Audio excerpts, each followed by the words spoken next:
सत श्री अकाल, नमस्ते, आदाब दोस्तों। तो स्वागत है फिर से आपका आपके अपने YouTube चैनल टेकी देवेंद्र में।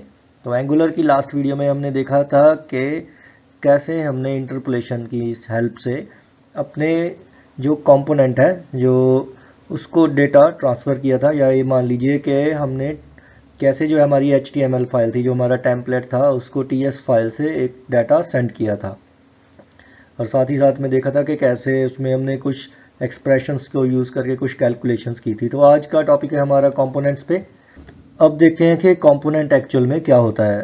तो कंपोनेंट जो है हमारा सबसे बेसिक यूज़र इंटरफेस है।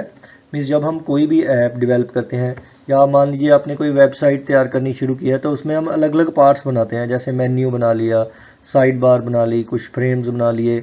तो ऐसे जो छोटे छोटे हम पार्ट्स बनाते हैं उसे हम क्या कहते हैं, एंगुलर में कंपोनेंट्स कहते हैं। तो ये छोटे छोटे कंपोनेंट्स का जो ट्री है, ये मिलके क्या बनाता है, एक एंगुलर ऐप बनाता है। तो जब भी हम कोई एक कंपोनेंट बनाते हैं तो उसमें क्या क्या चीज़ें होती हैं। तो सबसे पहले तो ये हो गया हमारा HTML का टेम्पलेट में हमारा जो डिज़ाइन है ऐप का, जो बेसिक यूज़र इंटरफेस है HTML के ज़रिए बनता है, वो हो गया। एक तो ये फाइल हो गई जो हमें विजिबल होगी हमारे, ये मान लीजिए हमारा व्यू है ये। तो एक साथ में उसकी फाइल और क्रिएट होगी टेम्पलेट की, तो होगी टाइप स्क्रिप्ट की एक क्लास, ठीक है, जहाँ से हम वैल्यूज सप्लाई भी कर सकते हैं हमारी टेम्पलेट को, और वहाँ से गेट भी कर सकते हैं, जो हम आगे देखेंगे। और एक हमारा हो गया CSS सिलेक्टर। मीन्स ये क्या करता है, जो एक्चुअल में बताता है कि हम दूसरे जो टेम्पलेट्स हैं उसमें हमारे कंपोनेंट को कैसे यूज़ करेंगे, ठीक है, उसको टेम्पलेट में कैसे यूज़ करना है। तो वही हम देख लेंगे आगे। इसके अलावा आपके पास CSS के स्टाइल्स हो सकते हैं जो कि हम अपने टेम्पलेट में यूज़ कर सकते हैं उसकी लुक को अच्छी बनाने के लिए। तो अब बात करते हैं भाई लाइफ साइकिल की। तो अगर आपने जावा पढ़ी है तो वहाँ पे भी क्या होता था कि जब हम कोई थ्रेड क्रिएट करते थे तो उसका लाइफ साइकिल तब स्टार्ट होता था। तो वो बहुत सी स्टेजेस से होके चलता था और लाइफ साइकिल उसका ख़त्म होता था। आपने प्रोसेसेस भी देखी होंगी कंप्यूटर में जो होती हैं हमारे। तो जब भी हम कोई प्रोग्राम स्टार्ट करते हैं तो उसका भी लाइफ साइकिल होता है। ऐसे ही हमारे कंपोनेंट्स का भी अपना एक लाइफ साइकिल है, जो कि कब चलता है, स्टार्ट होता है जब हम कंपोनेंट क्लास को इंस्टांशिएट करते हैं, या कह लीजिए उसका ऑब्जेक्ट जब क्रिएट हो जाता है। तो साथ ही साथ में उसमें जो उसके चाइल्ड व्यूज़ हैं, ठीक है, उसको हम रेंडर करते हैं, कंपोनेंट को रेंडर करते हैं। तो तब ही उसका लाइफ साइकिल स्टार्ट होता है। और एक एंगुलर का कंपोनेंट जो है उसका लाइफ साइकिल का एंड कब होता है, जब उसके इंस्टांस को हम डिस्ट्रॉय कर देते हैं और जो हमारा डॉक्यूमेंट ऑब्जेक्ट मॉडल है उसमें से इसके टेम्पलेट को रिमूव कर दिया जाता है। जी हाँ, टेम्पलेट जो कि हमारी, ये मान लीजिए हमारी HTML की हमारी फाइल थी, या हमारा जो व्यू था, उसको रिमूव कर दिया जाता है। तो डायरेक्टिव्स भी जो है उनका भी लाइफ साइकिल जो है वैसा ही है जैसा हमारा कंपोनेंट का होता है। तो एक तरह से डायरेक्टिव्स के अंदर ही आता है कंपोनेंट, मीन्स उसकी ही एक टाइप है कंपोनेंट्स की। डायरेक्टिव जो कंपोनेंट है हमारा वो भी क्या है, डायरेक्टिव्स की है टाइप है। तो हमारे पास और भी डायरेक्टिव्स होते हैं, वो हम बाद में पढ़ेंगे। तो उनका भी वही लाइफ साइकिल है, क्रिएट होना, अपडेट होना, डिस्ट्रॉय होना, ठीक है, सेम लाइफ साइकिल से होके चलते हैं। तो चलिए अब एक वेबसाइट देखते हैं जो एंगुलर की खुद की है। तो उसमें भी बहुत से कंपोनेंट्स हैं, और साथ ही साथ में हम इसे प्रैक्टिकली भी करके देखेंगे कि कंपोनेंट को कैसे क्रिएट किया जाता है और कैसे हम एक कंपोनेंट को रिमूव कर सकते हैं। तो अगर हम बात करें तो जैसे ये हमारी वेबसाइट है एंगुलर की, जो ऑफिशियल वेबसाइट है। तो यहाँ पे हमारे पास एक मेन्यू आ रहा है, एक ये वाला हिस्सा आ रहा है, और नीचे अगर जाके देखें तो ये वाला पार्ट आ रहा है।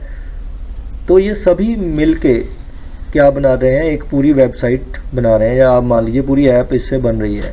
तो ये सारे जो पार्ट्स हैं छोटे छोटे, ये सारे क्या हैं, कंपोनेंट्स हैं। मीन्स सभी कंपोनेंट्स को मिला के एक वेबसाइट तैयार होती है। तो चलिए अब देखते हैं कि कंपोनेंट को कैसे बनाना है और कैसे हम उसे रिमूव कर सकते हैं। तो मैंने एक डेमो ऐप ओपन कर लिया है। यहाँ पे मेरे पास उसमें से अभी एक ही कंपोनेंट है, तो वो कंपोनेंट है रूट कंपोनेंट। तो अगर आप कोई भी नई ऐप क्रिएट करते हैं उसमें ये कंपोनेंट होता ही होता है, रूट कंपोनेंट। आप इसका नाम भी चेंज कर सकते हैं, बट हम इसका रूट जो नेम है चेंज नहीं करेंगे। और आप सिलेक्टर को भी बदल सकते हैं, और इसका प्रीफिक्स भी बदल सकते हैं पूरा पूरा भी, और अगर आप इतना प्रीफिक्स बदलना चाहें ये भी बदल सकते हैं। तो वो मैंने पिछली वीडियो में बताया था कि आप कैसे अपना जो प्रीफिक्स है, अपना सिलेक्टर है, उसे चेंज कर सकते हैं। हालांकि प्रोसेस सिंपल ही है। आपको यहाँ पे क्या करना है, angular.json में जाना है और यहाँ पे प्रीफिक्स को चेंज कर देना है बस। ठीक है, यहाँ पे अगर आप कॉलेज के लिए प्रोजेक्ट बना रहे हैं तो सपोज़ उसमें कॉलेज ही लिख लें। तो आप जैसा भी प्रोजेक्ट बना रहे हैं वैसा वहाँ पे नाम आप चूज़ कर सकते हैं। तो मैं यहाँ पे भी कॉलेज ही कर लूँगा, और यहाँ पे इसे इंडेक्स में हमने कॉल किया है, वहाँ पे भी मुझे क्या करना होगा, कॉलेज ही लिखना होगा। तो ऐसे 3 जगह पे मुझे इस चेंजेस करने पड़ेंगे, और ये वन टाइम चेंजेस है। जो नया कंपोनेंट बनेगा वो खुद ब खुद इसी नाम से ही उसका प्रीफिक्स होगा। तो चलिए आगे देखते हैं। तो अगर आपके पास ऐप रनिंग मोड में है तो आपको ऐप को बंद करना होगा, या आपने Ctrl+C प्रेस करना है यहाँ से, तो ऐप बंद हो जाएगी। टर्मिनल नहीं चल रहा है तो टर्मिनल को यहाँ से न्यू टर्मिनल करके ओपन कर लेना है। याद रखना है कि आपका यहाँ पे जो फोल्डर हो वो वही हो जो यहाँ पे अभी डिस्प्ले हो रहा है, अदरवाइज़ वो कमांड की एरर देगा। तो यहाँ पे मैं क्या लिखूँगा, ng जनरेट कंपोनेंट, जैसे मैं यहाँ पे लिख देता हूँ कोर्स। तो यहाँ पे कोर्स नाम का एक कंपोनेंट क्रिएट किया है। तो आप देख सकते हैं यहाँ पे जो फाइल है कौन सी अपडेट हुई है और कौन सी क्रिएट हुई है वो साफ साफ नज़र आ रहा है। यहाँ पे 4 फाइलें क्रिएट हुई हैं और एक फ़ाइल को मॉडिफाई किया गया है। तो जैसे ही मैंने कोर्स नाम का कंपोनेंट बनाया है तो एक फ़ोल्डर बन गया है, उसमें 4 फाइल्स आई हैं। वही एक हमारी टेम्पलेट फ़ाइल होगी कंपोनेंट की, मीन्स HTML फाइल, एक स्टाइल वाली फ़ाइल, एक स्पेक वाली फ़ाइल जो कि टेस्टिंग के लिए यूज़ होती है, और एक हमारे कंपोनेंट की जो TS फाइल है वो। तो अपडेट भी कहाँ पे हुआ है, अभी यहाँ पे module.ts फाइल में अपडेशन हुई है। तो इसमें क्या अपडेट हुआ है, तो यहाँ पे ये चीज़ अपडेट हुई है। तो यहाँ पे ng जो मॉड्यूल है उसमें डेक्लरेशंस के अंदर क्या ऐड हो गया है, जो हमारा नया कंपोनेंट है। और जब भी हम नया कंपोनेंट क्रिएट करते हैं यहाँ पे वो एंट्री खुद ब खुद आ जाती है, और यहाँ पे इंपोर्ट भी हो जाता है कंपोनेंट। आप देख सकते हैं यहाँ पे कंपोनेंट इंपोर्ट हो चुका है, और उसमें जो नाम लिखा है वो कौन सा है, इस क्लास का। मीन्स जो मॉड्यूल में क्या आ रहा है उसी कंपोनेंट क्लास का नाम आ रहा है जो यहाँ पे क्रिएट हुई है। तो मीन्स ये फाइल अपडेट हो रही है यहाँ पे। तो अब बात आ गई इसके सिलेक्टर की। जैसे मैंने आपको बताया ही था कि हमने सिलेक्टर का नाम चेंज करके कॉलेज कर दिया था, जो AngularJSON थी, यहाँ पे प्रीफिक्स कॉलेज है। तो ऑटोमेटिकली अभी जो नया कंपोनेंट क्रिएट हुआ है तो उसमें क्या है, उसका सिलेक्टर का नाम कॉलेज कोर्स है। तो इसको अभी रेफ़र कैसे करेंगे, तो मैंने इसे कॉपी कर लिया है। तो मैं अपनी जो कंपोनेंट रूट है उसमें जाता हूँ, यहाँ पे एज अ टैग उसे लगाता हूँ। तो जस्ट ऐसे ही उसका नाम लिख देना है, तो आपका कंपोनेंट जो है वो चलने लगेगा। अभी मैं क्या करूँगा, यहाँ पे लिख के देखता हूँ ng serve ओ। तो थोड़ी देर में हमारा जो कंपोनेंट है वो चलने लगेगा, बस थोड़ी सी हमें वेट करनी होगी। तो भाई कंपाइलेशन हो चुकी है और यहाँ पे सर्वर स्टार्ट हो गया है। तो आप देख सकते हैं हमारा जो रूट कंपोनेंट था वो तो आ ही रहा है, साथ ही साथ में जो मैंने अभी नया कंपोनेंट बनाया उसका आउटपुट भी यहाँ पे आ गया है, कोर्स वर्क्स। और यही नाम को यूज़ करके आप इस कंपोनेंट को किसी भी और कंपोनेंट में, किसी भी और टेम्पलेट में इसे यूज़ कर सकते हैं। मीन्स चाहे इसी कंपोनेंट को आप 10 बार यहाँ पे भी यूज़ कर लें तो ये उसी तरीके से काम करेगा। तो अगर कोई मेन्यू है, कोई कॉमन मेन्यू आप डिफ़ाइन करना चाहते हैं तो वो हर एक पेज पे आए, तो वो मेन्यू के लिए भी आप अलग से कंपोनेंट बना सकते हैं। मीन्स ऐसे ही आप अलग अलग पार्ट्स में डिफ़ाइन कर सकते हैं और बाद में एक रूट कंपोनेंट में उसे चला सकते हैं, जो कि हम धीरे धीरे सारा कुछ सीख लेंगे। तो यहाँ पे रूट कंपोनेंट और जो मेरा अभी मैंने नया कंपोनेंट बनाया उसकी वैल्यूज़ डिस्प्ले हो रही हैं। तो अब देखते हैं कि अगर मुझे कंपोनेंट डिलीट करना पड़े तो मैं कंपोनेंट को कैसे डिलीट करूँगा। तो इसके लिए कोई स्पेशल कमांड नहीं है हमारे पास। आपको जस्ट क्या करना होगा, यहाँ पे जो हमारा करंट कंपोनेंट है उस पर राइट क्लिक करना होगा। तो नाम भी चेंज कर सकते हैं और इसे डिलीट भी कर सकते हैं यहाँ पे। तो डिलीट करने से भी पहले हम क्या करते हैं, एक और चीज़ देखते हैं कि क्या मैं अपने कंपोनेंट को कोई और नाम दे सकता हूँ सिलेक्टर को। जैसे मैंने उसका प्रीफिक्स चेंज किया था, तो बनने के बाद जैसे अभी बन चुका है, तो यहाँ पे अगर मैं S लिख दूँ, COURSES कोर्सेस कर दूँ, तो क्या अब ये चलेगा? तो जैसे ही मैं ऐसे करूँगा तो एरर आ जाएगी, क्योंकि सभी जगह पे मुझे क्या करना होगा, उस टैग को रीनेम करना होगा।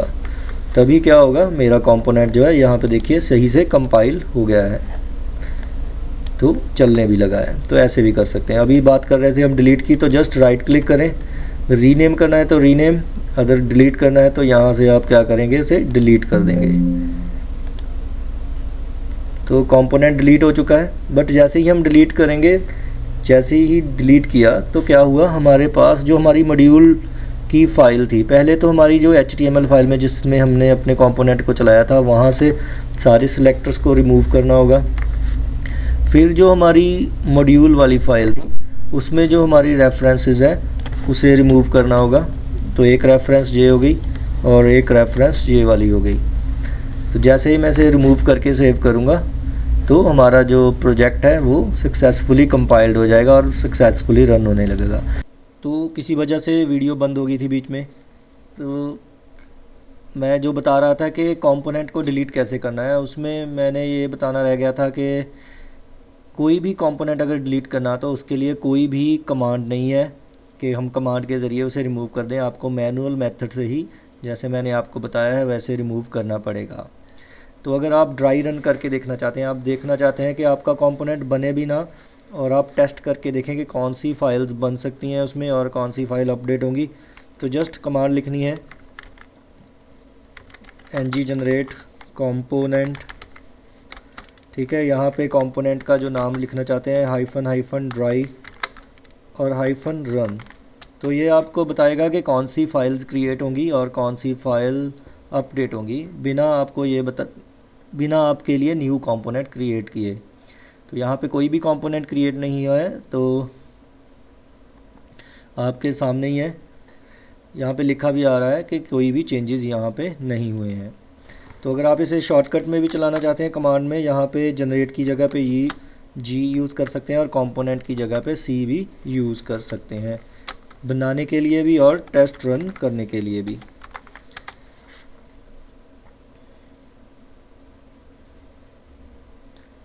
तो आप देख सकते हैं ऐसे भी ये क्रिएट किया जा सकता है कंपोनेंट शॉर्टकट में, तो फ्लैग्स को थोड़ा शॉर्ट करके। तो आज की इस वीडियो के लिए इतना ही। तो अगर आपको मेरी ये वीडियो अच्छी लगी है तो इस वीडियो को लाइक एंड शेयर ज़रूर करना और मेरे इस चैनल को सब्सक्राइब करना मत भूलना दोस्तों। धन्यवाद।